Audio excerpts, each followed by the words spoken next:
Now, I don't normally do this at the start of these videos, but I really feel like I need to poll the audience on this one, so can you please let me know in the comment section down below if your first reaction to seeing the title of this episode was the same as mine, which was, oh, really? Another Farfetch'd episode? What the fuck? Our episode begins with Ash and friends walking through Ilex Forest and Misty doubting Brock's ability to use a map. And for some reason, Brock suddenly has the ability to immediately change his clothes to a 1950s gangster trenchcoat and trilby combo, and what does he use this miraculous new power for? Just so he can say he's just looking out for you, kid, in a really half-assed impression of a gangster's voice. Mate, was it even worth it? It just made you look like a pillock. Now, I know this isn't what Meowth meant here, but when Jessie says she'd give anything to eat something and he suddenly blurts out, "Oh, hey look, it's those twerpy kids," it really does sound like he's suggesting they eat Ash and friends. That's cannibalism, Meowth. That's not okay. Ash and co spot this kid having difficulty getting his Farfetch'd to use cut, and apparently it's because he keeps calling it cutting attack. The thing I don't really get here is why is Farfetch'd being such a dick about it? Like, if Pokemon are supposed to understand the English language to an extent, then surely this Farfetch'd can work out that this kid wants it to use the attack where it cuts something. So he obviously means cut. I mean, he could mean slash, but it's most likely cut, right? So why is Farfetch'd being so difficult? It's not like the kid's speaking German and just asked it to use Ze Schneider. The kid has a meltdown when he realizes that Ash and friends were watching him. Did you forget you were training in public, mate? After Ash corrects the kid and reminds him it's cut attack, not cutting attack, the kid asks his Farfetch'd to use cut attack. And the Farfetch'd once again flat out refuses. Oh, would you look at that? It doesn't actually matter that the kid was getting the move's name wrong. His Farfetch'd is just a massive twat regardless. Apparently, Team Rocket let Meowth, the member of the team with no clothes and therefore no pockets, look after their money purse. Probably a good thing it's empty then. That thing's just asking to be lost or stolen. The kid introduces himself as Sylvester and explains that he's just started training with this Farfetch'd and is having some trouble remembering all the attack names. Mate, it's a Farfetch'd. It has such a small learn set. How are you having trouble remembering names like Peck and Fury Attack? Sylvester is a numpty. Pass it on. Wait a minute, of course this Farfetch'd doesn't know how to use cut if Sylvester's just started training it. He clearly hasn't used HM01 on it yet. Well, actually, Liam, I'm pretty sure HMs aren't canon in the anime. I mean, we've already proven many times in this series that TMs are definitely canon in the anime, so why should it be any different for HMs? I mean, especially since by Gen 7 they end up just being TMs anyway. Brock tells us his secret recipe for Brock's Rock and Rice, and he mentions that it has to be boiled over Ilex Forest charcoal. Now, I'm no culinary expert, but I really don't think your choice of charcoal affects the taste of boiled rice. Like, different types of charcoal definitely have an effect on the taste of meat that's grilled over them, but I'm pretty sure they don't do anything to the taste of rice, which is boiled in water in a pot. I could be wrong though. If there are any chefs in the comments, let me know. Direct quote from Ash. You're only a loser if you're a quitter. Oh really? What if you quit smoking? Does that make you a loser? Over the video phone, Professor Oak says he's dying to know more about the GS ball. The GS ball? What's that? At least that's what we will be saying after this episode, since once this one ends, the GS ball will never ever be mentioned again. Ash shows Oak the lure ball he got from Kurt, and Oak reminds him that that's an excellent ball to use on water-type Pokemon. And as always, they forget to mention that that only applies to fishing encounters. Any other type of encounter, and that thing's just as much use as a regular Pokeball. Come on, Professor Oak, you should know this. Use your noodle. Brock says the closest gym is at Goldenrod City. Oh no. Goldenrod City. That means only one thing. Whitney. Sylvester bursts in, begging Nurse Joy for help because Farfetch'd has run off, annoyed at him buggering up more commands. Come on, mate, what did you say this time? Beak thingy, or furry attack, or knives jig? Anyway, Nurse Joy suggests that he check his father's house, since that's where Farfetch'd went the last time it ran away. Mate, this kid really is dumber than a bag of hammers, isn't he? Like, I get that he himself acknowledges the fact that that should have really been the first place he looked, but also, why wasn't that the first first place, you looked, you numpty. Direct quote from Sylvester. I can't believe how stupid I am. Mate, Sylvester has what must be one of my top 10 least favorite personality types. You know, the my entire personality is putting myself down personality type. Like every other sentence this guy says is some comment about how he's shit at everything. Do something about it then, mate. Just pay more attention, ask questions if you don't know anything, and try a little harder. I'm just saying, if you'd only put as much effort into your goals as you put into whining about your failures, you might actually achieve something in life. The next scene begins with Sylvester's dad's magma setting a fire and Sylvester's dad absolutely sweating his arse off. Maybe just sit a bit further away from the fire, mate. Sylvester asks his dad if he's seen Farfetch'd, and after getting no response, asks him again, but a little bit louder. His dad then tells him to stop yelling and that he heard him. Well, I mean, here's a crazy idea then, mate. Why not answer him if you've heard him? Huh, would you look at that? Sylvester's dad's an arsehole. Direct quote from Meowth. Hey, I think I smell some food with my nose. But Meowth, you don't have a nose. James finds what are apparently 2 butter rolls without butter, and before he can even think, Jessie and Meowth swipe them from him and eat them without him. Jessie and Meowth are terrible friends.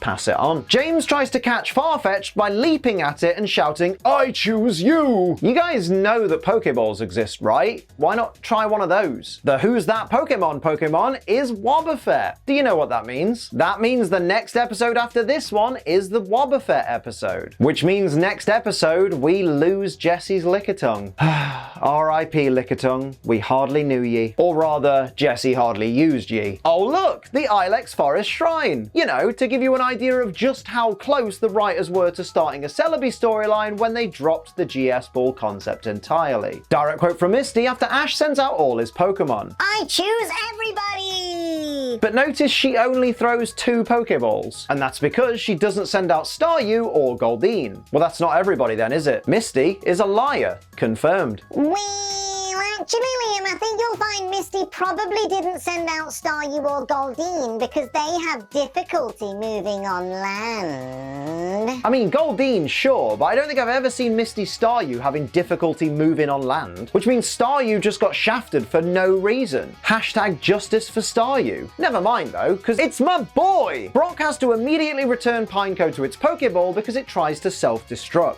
Apparently Brock's Pineco wishes for nothing more than the sweet release of death. Pass it on. I mean, to be fair, he is Brock's Pokemon after all, so he's probably seen some really messed up stuff. Now, if you want some really good stuff, you can use code ACE for money off G Fuel. G Fuel's an energy formula with barely any calories, 0 sugar, and a whole heap of wonderful flavors like the fantastic Blue Bomber slushie that I'm drinking today.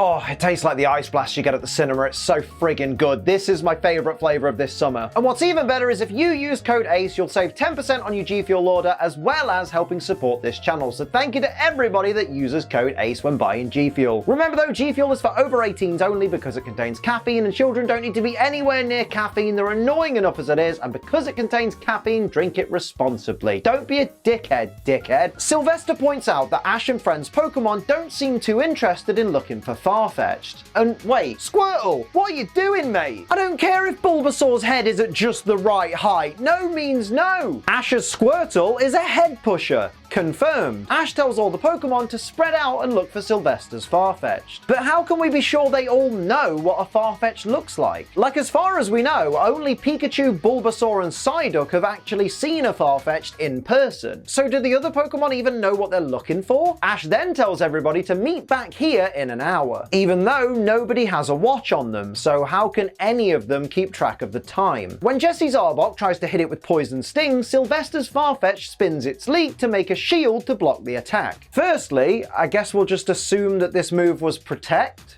Sure. Secondly, a shield made from a Farfetch'd leak. Generation 2 Sirfetch'd foreshadowing confirmed. Mere moments after Jessie tells off Lickitung for almost eating Farfetch'd leak, James begins chewing on it. James, mate, were you not just listening? Jessie literally just explained that without its leak, you won't get a decent price for Farfetch'd. I wonder how much it's worth with a leak with bite marks all over it. Direct quote from Sylvester to Team Rocket. You three can't be any tougher on me than my father is. Now, I know that's meant to sound kind of brave, but man, isn't that just really sad? Someone get the poor kid a new dad. Wait a minute, how did James end up inside Victreebel feet first? Like, he was stood on the ground when he sent out Victreebel, so I don't know how Victreebel's managed this. I guess this giant pitcher plant's more flexible than we thought. Weezing's sludge attack hits all 6 of Ash's Pokemon at the same time. James is a hacker. Confirmed. Direct quote from Ash. Ah, Squirtle! Wait, why are you only worried about Squirtle? All of your Pokemon got hit with that sludge attack, so why aren't you worried about the others? That's favoritism right there. After Brock's Onix turns up just in the nick of time to block Team Rocket's attacks, Misty gets her Poliwag to use its water gun to wash all the sludge off Ash's Pokemon. Yeah,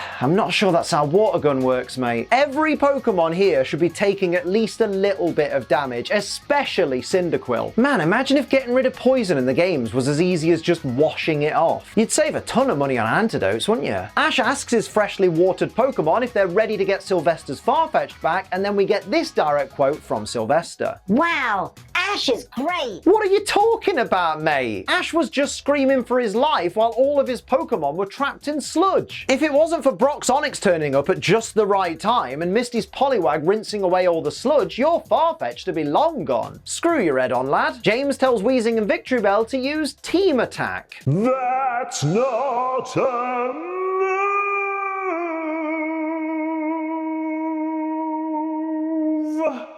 Ash tells Squirtle to use Hydro Pump to wash away Weezing's Smokescreen attack. I mean, here's a crazy idea. Why not use Hydro Pump on Weezing? Wouldn't that just make more sense? Answers on a postcard. Ash tells Cyndaquil, Chikorita, and Bulbasaur, use your Razor Leaf attacks together! and I don't know what annoys me more about this, the fact that Cyndaquil very obviously can't use Razor Leaf, or the fact that Bulbasaur, who can use Razor Leaf, decided to just use Vine Whip instead. After getting the leak back to Farfetch'd, Sylvester tells it to use Fury. Now, whilst I was about to mock Sylvester for buggering up the name of Fury Attack, I'm much more concerned about James in this situation. Sylvester's Farfetch'd just smacks the poor lad in the dick over and over and over again. Like, that is some heavy-duty ball trauma going on right there. Look at him! Tell me that that isn't the exact position every person on the planet with bollocks ends up in when they get smacked in them. Someone please take this lad to a hospital. Sylvester's Farfetch'd finally uses Cut Attack and chops down 2 entire trees. Bloody hell, Farfetch'd, calm down. Imagine how easy getting through Ilex Forest in the games would be if you could literally just cut down entire trees. Mate, cut in the anime is just OP, isn't it? Direct quote from Sylvester to Farfetch'd. Okay, Farfetch'd, do you think you can cut that tree in a block so we can make charcoal? Mate, I thought the whole point was that you had to tell Farfetch'd specifically to use cut. Wasn't that like your whole problem? And the fact that Farfetch'd now just does it without you having to specifically say use cut just proves this Farfetch'd was just deliberately being a twat the whole time.